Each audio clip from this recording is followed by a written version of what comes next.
Well, it's hot, it's humid, and the competition is really coming to a roast. Here we have the first of the two qualifying sessions for the two races here.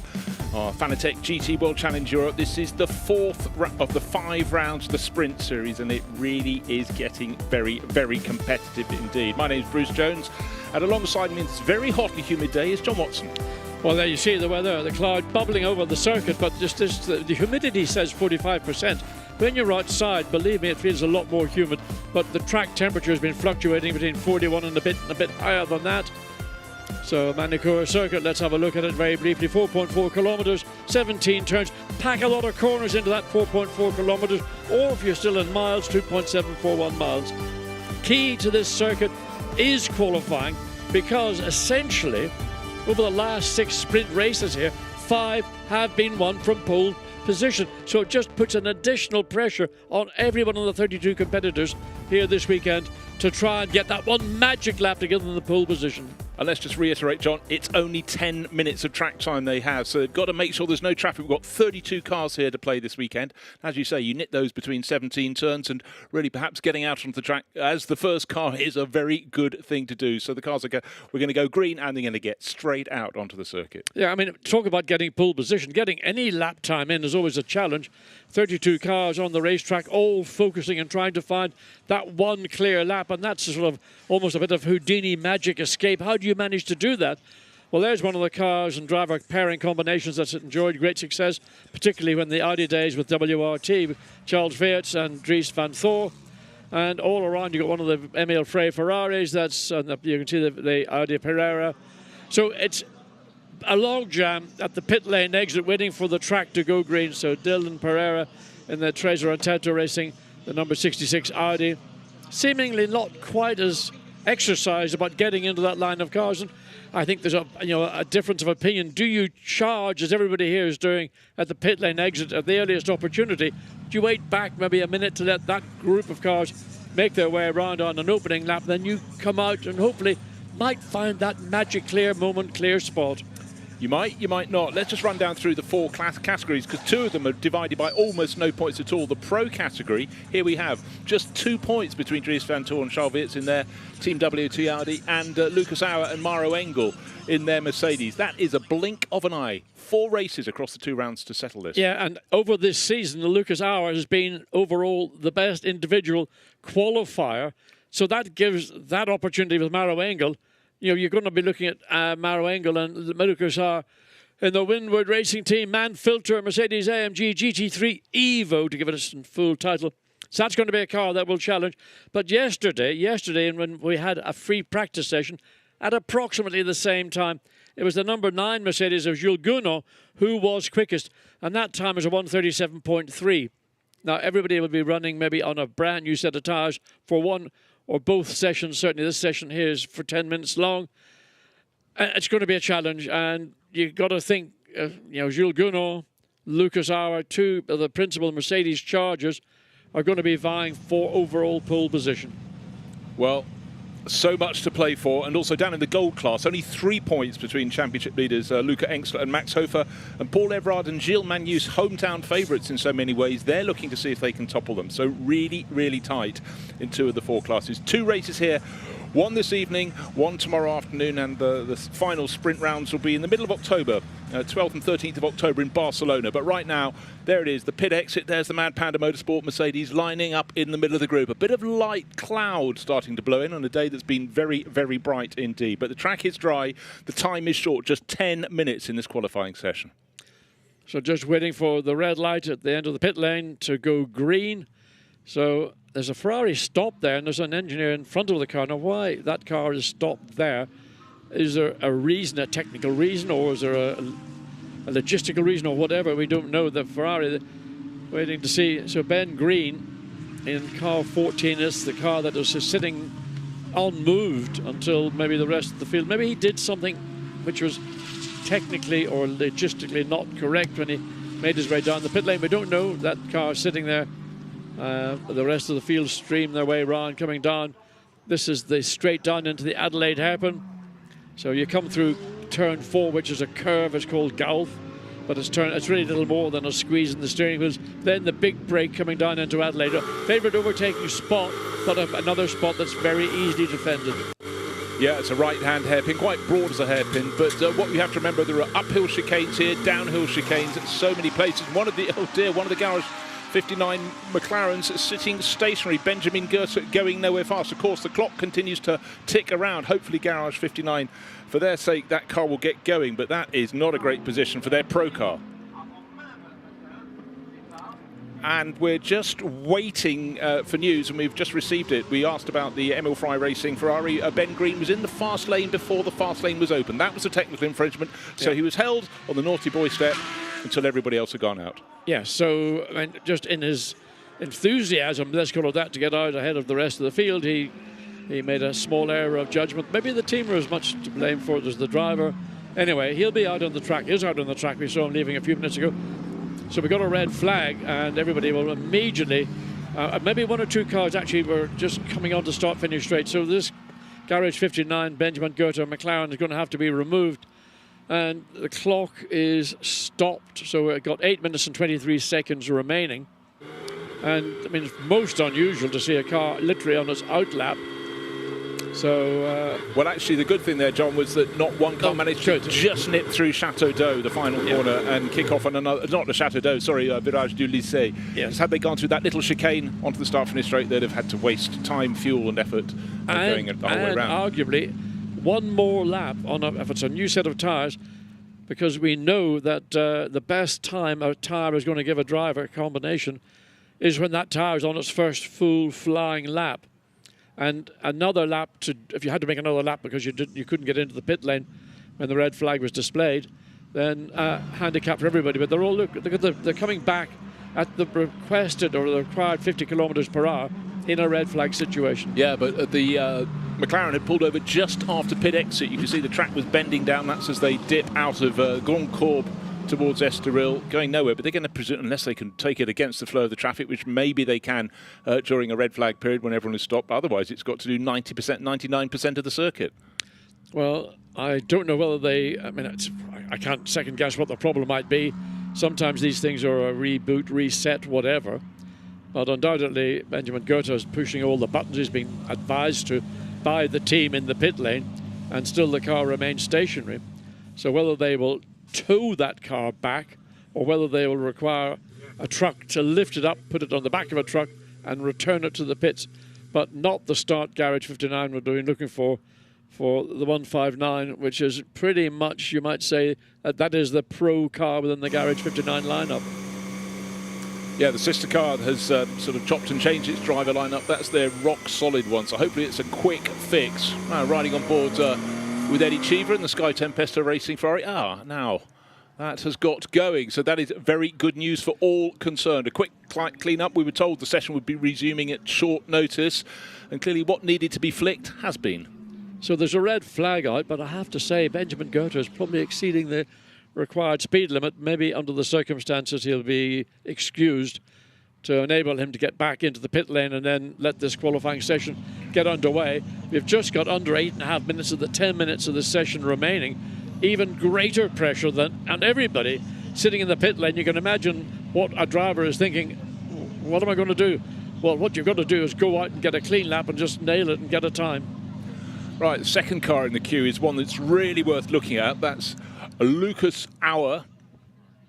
Lucas Auer, who's had a lot of pole positions. If he can get ahead of Lucas Leggeret, that would be good. And we're just hearing reports about the McLaren, John. Yes, a fuel pressure issue, which I can't give an explanation for. Maybe the team will enlighten us a little bit later. But if there's no fuel getting into the motor because there's not enough fuel being pumped into the motor, then it isn't going to go very far. But it's just remarkable that you have a car that's run over Thursday and Friday, being prepared for this 10-minute qualifying session, and all of a sudden an issue which is fundamental to the car's running just catches it out.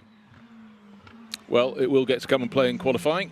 That is the good news, but down he should just back it off now, enter the pit lane. It's really tight, everyone's got to really watch out coming to the pit lane. There's a big sign telling them exactly where they have to drop down to 50 kilometres an hour. But at the other end of the pit lane, we've got cars that are waiting to do far more than 50, and it's the CSA Racing Audi that leads them out. So as soon as the McLaren was in the pit lane, the track went green, and we're back at qualifying. Right, just remember that. We've got 8 minutes and 10 seconds left. Drive Mad Panda Motorsport Mercedes looking hungry even before it's left the pit lane. This is Grand-Cours sweeping down into Estoril, which is the lowest point on the circuit, and then it climbs up through the corner. You mentioned Golf, John, which is Golf, all the way up to the Adelaide hairpin, then back down through the infield, and then up the slope again to Chateau. So there's plenty of up and down, but it's a wonderful sweeping circuit here. The first corner you meet on a flying lap is the corner that the cars actually exit into, and that is a corner called Grand-Cours. It ought to be flat out in all these GT3 cars now with the level of aero and sophistication and development and design that they've brought over the past 2-3 years, but particularly in 24. But the bigger challenge then is Estoril, which when you actually drive the circuit or even walk around it, it is a much, much tighter and more challenging corner than television cameras always tend to sort of flatten things down, and you don't get that real sense. It's a challenging corner. And we saw in some of the support events this morning a car running wide and got into the gravel, and when it sort of got to the edge of the gravel, the racetrack was literally covered, and I don't know how many kilograms of gravel was dumped onto the circuit. Yeah, one of the treats now, we're getting an increasing number of his drone shots. You really get to see the circuit from many different perspectives, but a lot of big gravel traps here, and drivers coming back on board, John. Yeah, definitely they don't make friends. Right, these are two championship challenging cars. Number 32 chasing down the slope is the Team WRT BMW. Dries Van Tor on board. He's got Lucas Auer in front of him, and Van Tor into the pits. Now this is playing with time. We've only got 6.5 minutes left. When Lucas Auer's got a relatively good run in the first sector of this racetrack, so I would assume that his first sector time will be a purple time and be a time that will be the benchmark for others around. And we just saw one of the Balwell Lamborghinis just there. It is just running now behind Lucas Auer. It joined the track as the Mercedes swept through Estoril. So Lucas Auer, who has been a real revelation this year in terms of performance and qualifying and his race pace, will not surprisingly purple in Sector 1. Yeah, but tucked in, just ahead, running ahead of him on the track. Also going very well is Lucas Legeret for Otto Rougier's team, CSA Racing. That's the black, gold and white Audi that's leading the field in terms of those going for flying laps. Now, halfway around the opening lap in terms of, that wonderful Nürburgring downhill chicane. That is fantastic in the race. It's not an overtaking point, but it's a point for real spectacle. Into a 180-degree bend, bottom of the slope. Then up the slope again, and then of course there's another chicane needs to be taken. This one is right-left, and that's Imola. Up to the top of the slope they go. Lucas Auer's first sector time has been superseded. Now he's gone fastest overall in Sector 2. And a time that drivers will be looking for will be somewhere in the middle, 1 minute 36, as Sven Muller in the Porsche 96, one of the Rotronic Porsches. Just look how wide the Mercedes came running, coming out of the top of the circuit up at Chateau d'Eau. Down the hill into the big braking here, and easy to outbrake yourself, neat, tidy, because you've got to get the car lined up for this final flick through the S's. So Sven Muller has gone fastest Sector 1, Sector 2. Fastest lap to date, undoubtedly, is going to be Lucas Auer, 1:37.3. Yep, just a tenth of a second faster than Lucas Legeret, waiting for the third car to come through.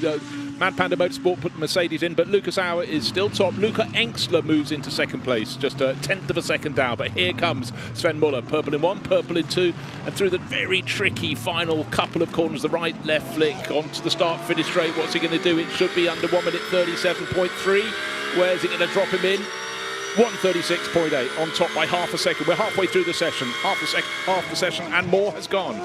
So that is roughly about the best time we saw over the 2 days of running the pre-test and the pre-qualifying and the practice session. So Aurelien Panis he goes 5th quickest. So Panis will be, I think, fairly happy with that silver category car. And top in class. Yeah, number 11 Aston Martin makes its way out. This is James Jakes and Sebastian Ogier. Yes, a newcomer to the Aston Come To You racing team this weekend. Yeah, he's raced for them in the endurance series, but this is his first sprint. 20-year-old Danish driver, loving his life with boots and VDS as he steps up. We'll see how he fares, but at the moment it's Sven Muller, and we've got a Lamborghini in second place as well now. We've got Sandy Mitchell. Absolutely, I'm going to say Sandy Mitchell. Bronze class. Absolutely, bronze car, second quickest. Sandy Mitchell, young Scottish driver. Excellent performance indeed, and he's actually knocked Lucas Auer down 1 position into 3rd overall. Yeah, he's 3/10 of a second, nearly 4/10 of a second off Sven Muller's immaculate lap. Now, oh dear, Aston Martin getting very, that's David Pittard, the pit bull. Got it back together, but that was dipping your wheels in the dirt at the top of the hill at Chateau d'Eau. He got it wrong going out of the Imola chicane. Those behind had to lift off as well, and that was one of the Rotronic Porsches. Here's a driver car pairing that might well challenge. He's got purple in Sector 1, personal best in Sector 2. Sven Muller currently quickest, 1:36.8. That's the benchmark time. Dries van Voor will be seeking. So now the drop down the hill. And the road falls away from you very quickly, but you've got to be careful on your braking point. You're braking downhill, so the attitude of the car is slightly nose down. You don't want to get a rear lock-up. Neat and tidy, but is that car going to the pits? It is, so it will have distracted Dries van Voor. He'll claim it lost some time. Ends up only 4th quickest. Yep. So we've got Christopher Haase up into 2nd place for the Audi. That's the number 84 squad from East Talent Racing, who are joining the series full-time this weekend for the Sprint Series. But we've got left on the clock 2 minutes and 25 seconds. They're going to flash by. Emil Frey Racing. This is the number 14 Ferrari of Ben Green that was held back to the tail of the field, and he goes to the top of the field by 0.127 of a second. So clearly the slap on the wrist did him a good job. Well, he did a stellar 3rd sector time. That's where he gained all the time. He had personal best in sectors 1 and 2. Stefan Pallet in the Porsche comes across the line, goes 13th. So that is right in the heart of the field, so it's not the easiest place to start. Benjamin Goethe comes across, he's got 15th. I remember that was the car that stopped on the exit of the pit lane with a fuel pressure issue. He's got that car rectified and goes 15th quickest. Right, 10 minutes is tight for qualifying, but effectively it turned out to be 8 minutes and about 10 seconds because the initial red flag, now it's really, really compressed. The clock is counting down. Just over 1.5 minutes remain. We've got 5 cars under 1 minute 37 seconds. How many more are we going to get? They are covered by 0.4 of a second, but for the moment it's Ben Green. The one car really, really being pushed at the moment is the number 10 Mercedes, Aurelien Panis. Oh, his middle sector hasn't been good. He's made a mistake when he flicked to see who else is challenging. But at the moment we've got Ferrari, from Porsche, from Audi, from Porsche and BMW. This is how we like it. So that'll be a disappointment for Aurelien Panis to lose half a second in that middle sector, as we see the Mercedes swing through the final kinks. And there's the chicane, which is a bit of a hop, skip and a jump over the curbs on the entry and run wide on the exit, so no difference. But there, one of the, I think it might have been Sandy Mitchell we just caught. But there is the number 11 Aston Martin, Sebastian Ogier behind the wheel, and first time in this discipline, let's say, not first time behind the wheel of a come-to-you racing Aston Martin. So 22nd overall. Yep, got it on the board. Clock is counting down, just 30 seconds remain. All the cars in shot coming down the start-finish straight will get one final flying lap. But then suddenly, Ricardo Feller, he has got something to prove because he's way down the order in 25th position. He was maybe one of the cars that didn't go out early on. We saw some sitting on their jacks, not seemingly bothered, but that is traditionally a front-running car. But today, the top Audi at the moment is Christopher Haase, East Talent Racing, the team from Austria.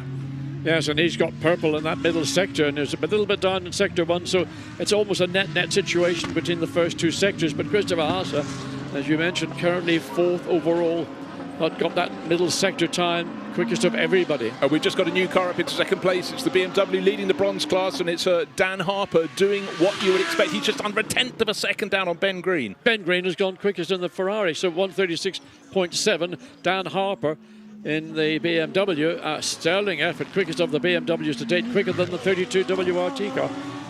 Waiting to see Lucas Legeret. And he's the first driver to take the checkered flag, so he will not go top. He will not get another chance to improve either. At the moment, it's Ben Green. We've got 2 British drivers at the top, but we've got Lucas Auer pressing on. Remember, he was fastest early on. He's down in 10th at the moment. He may just improve by a 10th or 2, but at the moment, he's about over half a second down on the ultimate pace, and he stays in 10th place. That is how the competition has struggled today. Yeah, that is a disappointment, I think, for the team. They were hoping for something better. Tom Fleming goes through in the Ferrari, so that's the 71, and here it is, the silver Ferrari, not the silver colour, the category. So Tom Fleming 17th overall, but again that middle sector where it's the technical sectors, maybe the bit that's maybe fractionally more mechanical than aerodynamic. Saying that, up through the Imola chicane is a quick right-left, and you need a lot of aero to keep the car planted. Very few cars still to take the checkered flag. There you can see the flag being waved, and both of the AF Corse Ferraris coming through, but no great jumps up the order. So Ben Green is the fastest Ferrari. He is running for Emil Frey Racing, and he settled it by 0.09 of a second. That was quick fire. That was so tricky, John, with the red flag being flown as they were about to approach their first flying lap. Yes, indeed. So Ben Green did what he needed to do. He was a bit anxious to get out just before the fast lane, and the pit lane was actually declared open, so he had to be pushed aside and had to wait and let everybody else go. There's the joy in the Emil Frey Racing team, and they have got, well, they've got 90 thousandths of a second advantage over the second place Dan Harper in the 991, the Century Motorsport BMW, the M4 GT3, and Darren Lung is going to be sharing that car. So that is a bronze car that is on the front row of the grid, which is pretty impressive. Well, we know Dan Harper is pretty impressive. No, absolutely is the case. But that was a case of, I think, for a lot of the drivers, what of ifs and whats and maybes. But it was about delivering under pressure. 10 minutes in its normal form is tight enough. But today they had to effectively do 2 out laps and still work their way through the traffic. There were some great laps at the end. Luca Engstler moved up to top the gold class in 8th overall, because he was one of the final drivers who managed to knit them all together. We saw a lot of laps that were good at the start, not so good in the middle. Do you know the biggest problem with a 10-minute qualifying session?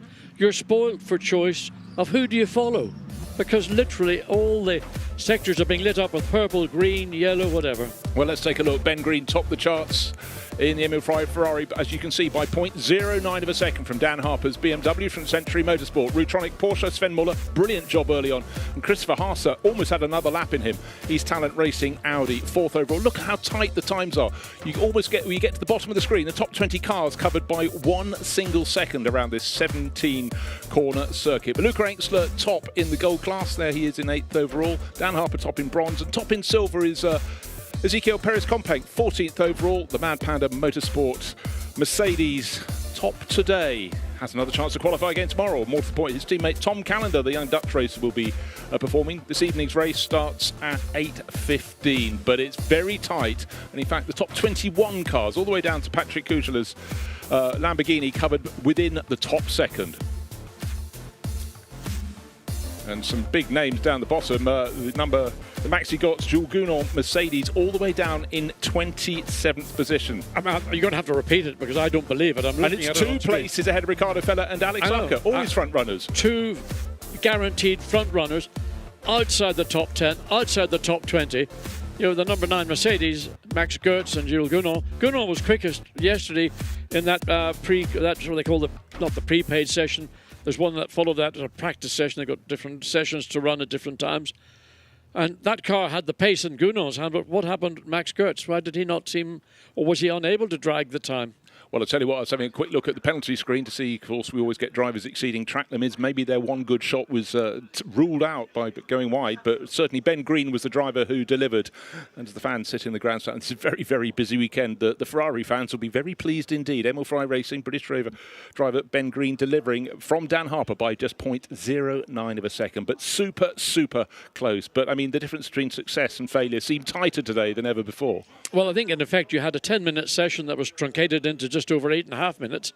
And that's one lap, effectively, a little around approximately 1 lap of the circuit. And that is taking a tenth of your opportunities away from you. So everybody was suffering the same thing, but some managed to make it work for them more successfully than others did. And, I mean, even in spite of Ben Green being pulled over to the side at pit lane exit, he redeemed himself by doing an outstanding job and getting that Emil Frey Ferrari onto pole position. Remember that pole position has been effectively the best place you can be on the grid to win. So what are we going to see this evening? It'll be a race starting in light but going into darkness. It gets dark here. Sun sets, put it that way, not dark. Sun sets at 20:45, 9:15. The race starts at 8:15, 8:15, and it lasts for an hour. So it'll be interesting to see how much light we have, whether it'll be lights on before the finish or we get the race, yeah. Well, let's go down and hear from our pole sitter, Ben Green, because he's been caught by Antonia. Ben, that was an extraordinary lap. Can you talk us through it? It was just, really pressurised session with the small issue at the start. And then we knew we had 1 lap to maximise the tyre with the temperature today. and just went for it, and it all came together. So a really great feeling.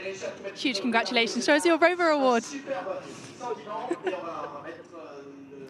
Well, it was a fantastic job, fully deserving the Rover Pole Award. But, John, we were talking earlier about the temperature. That was another factor. Today was much, much warmer than the track temperatures yesterday, so they knew they had to get it right, but they didn't have the experience. But that number 14 Ferrari, top of the table. Well, the last time these cars were on track was last evening, when the track temperatures were lower and ambient temperature was lower.